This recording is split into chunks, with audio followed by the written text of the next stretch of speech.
emergencia. Raúl Soto, diputado, ¿cómo le va? Hola Marcelo, Lucía, ¿cómo están? Muy buenas tardes. Muy buenas tardes, por lo menos tiene el puerto atrás de usted en esa pintura. ¿Dónde está, diputado? Sí. Estamos acá en el Congreso, en la oficina. Nos arrancamos un ratito de la sala, se está viendo y votando en breves minutos el tema de la licencia de postnatal de emergencia, así que un importante tema ahí para todas las madres y los padres que están enfrentando también momentos difíciles en esta pandemia. Cuéntenos usted qué significa este impuesto para los súper ricos. Bueno, la verdad que esta idea nace en torno a una serie de medidas que buscamos impulsar desde el Congreso ante la falta de eficacia de las políticas sociales implementadas por este gobierno para ir en apoyo económico de las personas, de las familias que lo están pasando mal, en una línea similar al proyecto también que hemos impulsado con mucha fuerza, que ya está cerca de ver la luz, que es el retiro del 10% de la AFP, ¿verdad? Creemos que las medidas económicas han sido insuficientes y nosotros creemos profundamente en una mayor justicia tributaria, en que existan en nuestro país impuestos progresivos, y eso quiere decir que los más ricos, los que han tenido más oportunidades en la vida, que han podido acumular mayores riquezas, contribuyan también proporcionalmente más, pagando más impuestos al país, ¿verdad? De manera tal de que esos recursos puedan ser recaudados por el fisco y puedan ser redistribuidos de manera justa, equitativa, a través de políticas sociales. Así que ese es el objetivo de este proyecto. Yo creo que es totalmente necesario dar ese debate de fondo en materia tributaria en nuestro país, y qué mejor que hacerlo ahora, donde sin duda alguna el fisco requiere mayores recursos para poder ir en ayuda de esa gente que tanto lo necesita hoy día. ¿Este impuesto es solamente por una vez, diputado, o se agregaría al impuesto anual o mensual que pagamos todos los chilenos?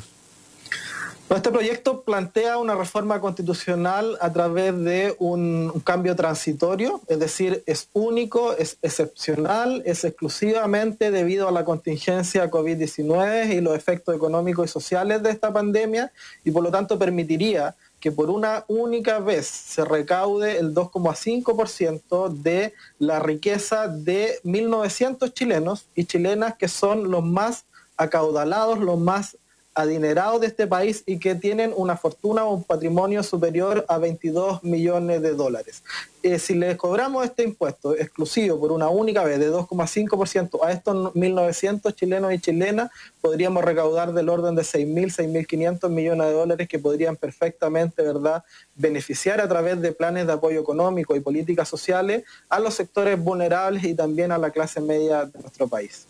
¿Usted nos podría explicar bien cómo se mide la riqueza de esos 1.900 chilenos o chilenas o ciudadanos en Chile que tienen este patrimonio sobre 22 millones de dólares? O 22.000 millones de dólares, no me acuerdo bien. 22 millones. Pero era... No, 22 millones de dólares. No sé cuánto era, pero era muy alta. ¿Qué implica eso? Porque estoy pensando que hay personas que tienen riquezas afuera, empresas que tributan afuera, hay una diferencia entre los diversos giros de las empresas que tiene cada uno. ¿Cómo se encuentran a esas personas que debieran ser, a esos súper ricos que debieran ser los gravados por este impuesto? Sí, importante aclarar, Lucía, que obviamente nuestro país es tremendamente desigual, ¿verdad? Las grandes riquezas de nuestro país están concentradas en el 1% de la población y el 99% restante, ¿verdad?, recibe prácticamente... Necesita el 10%. Las sobras de la torta. Necesita por eso el 10%, y por eso es necesario recaudar más desde el punto de vista de impuestos progresivos como estos. Y en este caso... Yo soy partidario de dar un debate mucho más de fondo, de una reforma tributaria que de verdad establezca impuestos progresivos permanentes para los sectores más acomodados y para las grandes empresas de este país. Pero como esta es una medida excepcional, acá lo que se está grabando con un impuesto específico no es la empresa, no es la actividad productiva, la actividad industrial, ni de ningún rubro que una persona desarrolle, sino que más bien es el patrimonio personal de estas 1.900 personas que están catalogadas ¿verdad? Según los organismos internos de nuestro país, servicios internos y otros, ¿verdad? Como aquellos que tienen un patrimonio superior a 22 millones de dólares en general, independiente de cómo tengan distribuido ese patrimonio, pero obviamente que representan a una parte muy pequeña de la población, que es aquella que ha tenido la posibilidad de acumular esa cantidad de riqueza y que creemos hoy día tienen que colaborar también y poner de su parte para que todos podamos como sociedad salir de esta crisis. Ya, pero para Fíjate que me tú, quede, Lucía, perdón, para que me quede claro, el Servicio de Impuestos Internos puede arrojarnos quiénes son las personas que por ya sea contribuciones, eso es lo que no entiendo, ¿cómo se logra saber? Porque no soy experta en la materia, ¿quiénes son las personas que tienen 22 millones de pesos en patrimonio? ¿Y qué se considera patrimonio? De dólares. Perdón, millones de dólares, 22 de millones pesos de dólares, 22 millones de Sí, mira, dólares de patrimonio. Yo entiendo que se hizo un estudio, ¿verdad?, previo a este proyecto donde se transparentaron cifras que, insisto, están establecidas a través de los órganos que fiscalizan los patrimonios en nuestro país, particularmente a través de la parte impositiva, que es el Servicio de Impuestos Internos, y en ese sentido nosotros creemos que está absolutamente claro y determinado, y nadie al menos ha puesto en duda aquello, que quiénes son, digamos, dónde están, y esos 1.900 chilenos que tienen más de 22 millones de dólares, ¿verdad?, acumulados en patrimonio. Patrimonio quiere decir todo aquello que implique, ¿verdad?, ya sea capital, ya sea bienes raíces, ya sea inversiones. Patrimonio es el total de la riqueza que la persona, ¿verdad?, posee, y que en caso que tenga más de 22 millones de dólares se le grabaría en este caso con el 2,5% por una única vez. ¿Y por qué 22 y no 30 o 20? Bueno, esa es una buena pregunta. Yo creo que siempre cuando hay que impulsar algún proyecto como este, ¿verdad?, hay que establecer un corte en algún lado. Muchas veces, ¿verdad?, puede parecer arbitrario decir por qué no 22 o un poco más o un poco menos, y eso puede ser una razón muy válida. Nosotros estamos abiertos a discutirlo, obviamente, si es que se presentan argumentos que puedan decir que tiene que ser un monto mayor o un monto menor, ¿verdad? Estamos abiertos a discutir esa situación en el trámite legislativo, pero nosotros quisimos efectivamente establecer el corte en 22 millones porque es una cifra que da un ejemplo de por qué en definitiva la concentración de la riqueza en nuestro país está tan, valga la redundancia, concentrada en un porcentaje tan pequeño de la población. O sea, 1.900 chilenos son solamente aquellos que tienen más de 22 millones de dólares, y yo creo que si los grabamos a esos 1.900 se puede recaudar una cifra de dinero para el fisco lo suficientemente considerable, que es lo que se requiere en definitiva para impulsar políticas públicas que sean contundentes y oportunas para ir en apoyo de la población. Diputados, se han hecho varias reformas tributarias en el gobierno de la presidenta Bachelet, en los dos gobiernos de la presidenta Bachelet, y ahora usted habla de hacer una tercera reforma tributaria, y bueno, según lo que dicen los economistas y los expertos, siempre andan criticando que no podemos estar todos los gobiernos presentando reformas tributarias, porque hay, en algún momento hay que sentarse y trabajar de aquí para adelante. No se ha logrado nunca este impuesto a los súper ricos, ni aumentar mucho los impuestos a las personas naturales, ni tampoco a las empresas. ¿Qué se sacaría con una tercera reforma tributaria? No, bueno, ese es un debate para más adelante. Yo no estoy diciendo que sea ahora la oportunidad. Son proyectos que deben ir por carriles totalmente separados. Esta es una reforma constitucional única, exclusiva, dada la contingencia de hoy día, donde se requiere recaudar más para poder ir en ayuda a través de políticas sociales. Otra cosa es el debate de fondo respecto de una reforma tributaria que el gobierno impulsó, de hecho una reforma tributaria del gobierno anterior. Yo también comparto contigo, Marcelo, de que ojalá tuviéramos una política bastante más duradera, más de largo plazo en materia tributaria, que hayan consensos más generales en el mundo político, y que no cada 4 años estemos cambiando las reglas del juego en esta materia. Yo creo firmemente en la justicia tributaria, en los impuestos progresivos, en que los más ricos tienen que pagar más impuestos, que las grandes empresas tienen que pagar más impuestos también, pero ese es un debate más de fondo que quedará para una oportunidad más adelante, cuando efectivamente nuestro país tienda a una mayor estabilidad económica, laboral, debido a los efectos de esta pandemia. Hoy día es un debate exclusivamente para esta especificidad, que es gravar por una única vez a los más ricos de este país desde el punto de vista del patrimonio que detentan. Sí, sí, solo mencionar que se instaló la idea de avanzar a otra reforma tributaria que fuera progresiva y no regresiva después de octubre. Porque recordemos que lo que había antes era un reforma a la reforma.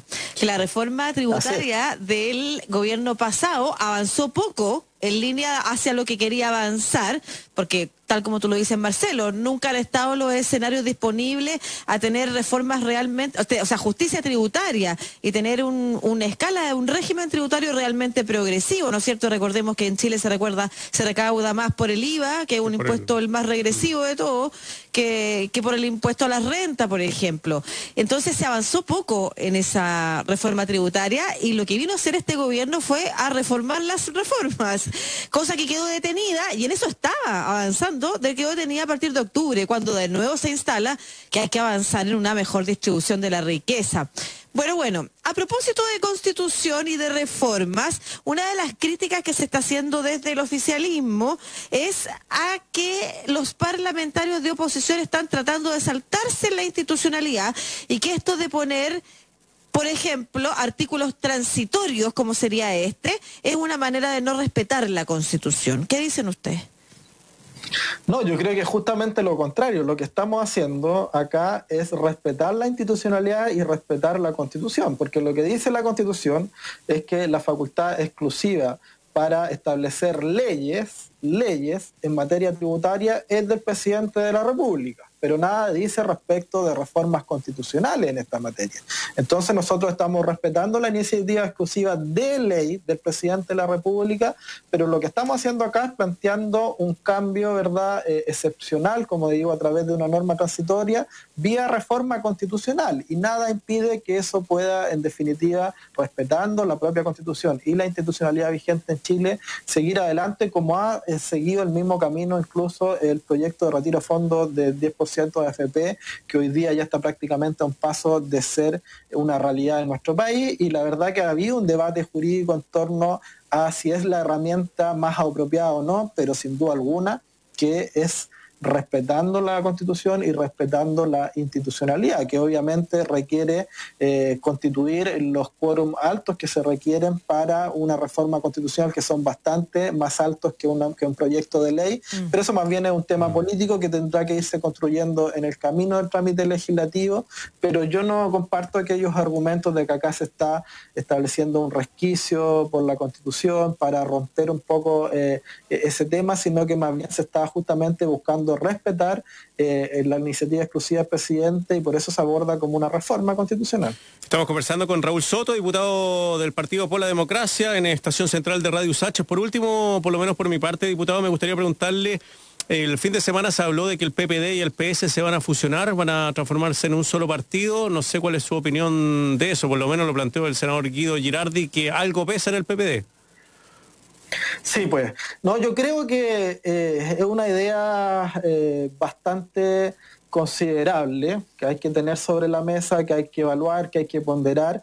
Yo creo que lo que plantea el senador Girardi, más que la disolución de los partidos y configurar otro nuevo, va por el camino de más bien considerar el establecimiento de una nueva fuerza política, de una nueva unión, de una nueva una nueva convergencia que sea progresista, ¿ya? Y en ese sentido, obviamente que hay mucha afinidad política entre el PPD y el Partido Socialista, y a mí me parece bastante interesante que a partir de allí se pueda generar ¿verdad?, alguna unión, algún consenso que nos permita enfrentar desafíos de aquí hacia el futuro de manera conjunta, no solo en lo electoral, sino que sobre todo en cómo también generamos ciertos mínimos comunes desde el punto de vista político para construir una alternativa en este país que permita también que el progresismo, ¿verdad?, genere un posible proyecto de país hacia lo que se viene en el futuro en nuestro país, sobre todo pensando que se nos viene también